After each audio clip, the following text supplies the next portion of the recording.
দীর্ঘ ১০ বছরেও শেষ হয়নি শরীয়তপুরের কীর্তিনাশা নদীর ওপর নির্মাণাধীন ভাষা সৈনিক গোলাম মাওলা সেতুর কাজ। প্রকল্পের কাজ ঝুলে থাকায় চরম দুর্ভোগে পড়েছেন স্থানীয়রা। একাধিকবার ঠিকাদার পরিবর্তনের ফলে প্রকল্পের নির্মাণ ব্যয় বেড়ে দাঁড়িয়েছে ৩ গুণে। দ্রুত সেতুটির কাজ শেষ করে জনদুর্ভোগ লাঘবের দাবি ভুক্তভোগীদের। শরীয়তপুর থেকে আসাদ গাজীর পাঠানো তথ্যচিত্র আরও জানাচ্ছেন আব্দুল হামিদ।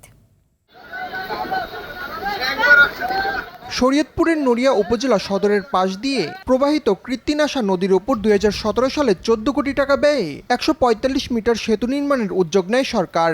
কাজ পায় নাবানা কনস্ট্রাকশন।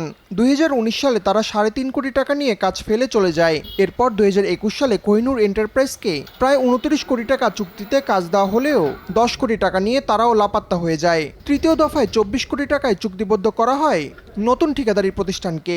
তবে এবারও কাজ শতভাগ শেষ হবে কিনা তা নিয়ে সন্দিহান নড়িয়াবাসী। সেতু না থাকায় যাত্রীদের নৌকা করে পার হতে হয় নদী। এতে চরম ভোগান্তি পোহাতে হচ্ছে স্থানীয়দের। এই ব্রিজটা শুনছি নাকি পদ্মা সেতুর আগে নাকি এটা কাজ আছে, কিন্তু পদ্মা সেতু হয়ে গেছে, আমাদের এই ব্রিজের কোনো কাজ হয় না। একটা মানুষ যদি অসুস্থ হয়ে যায় আমাদের নিতে হবে ঢাকা যেতে যেতে মানে ওই রুগীটা শেষ। অনেক সময় ক্লাস মিস হয়ে যায়। আজকে আমাদের পরীক্ষা চলতেছে, তো আজকে যাওয়ার সময় আমার দেরি হয়ে গেছে, যাই দেখছি পরীক্ষা শুরু হয়ে গেছে।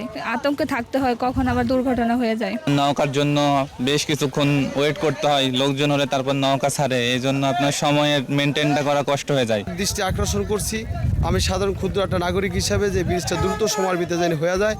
দফায় দফায় সময় ও নকশা পরিবর্তনে সেতু নির্মাণের ব্যয় বেড়ে দাঁড়িয়েছে প্রায় ৩৯ কোটি টাকা। এলজিডি বলছে পূর্বের ঠিকাদারদের বিরুদ্ধে আইনগত ব্যবস্থা নেওয়া হয়েছে। নতুন করে ঠিকাদার নিয়োগ করা হয়েছে এবং তারা সাইটে মাল ম্যাটেরিয়াল মোবিলাইজেশন করেছেন এবং তারা কাজও শুরু করেছেন। আশা করি আগামী জুনের আগে শেষ হবে। শুধু আশ্বাস নয়, সেতু নির্মাণের কাজ শেষ করে দীর্ঘদিনের ভোগান্তি থেকে মুক্তি চান ভুক্তভোগীরা।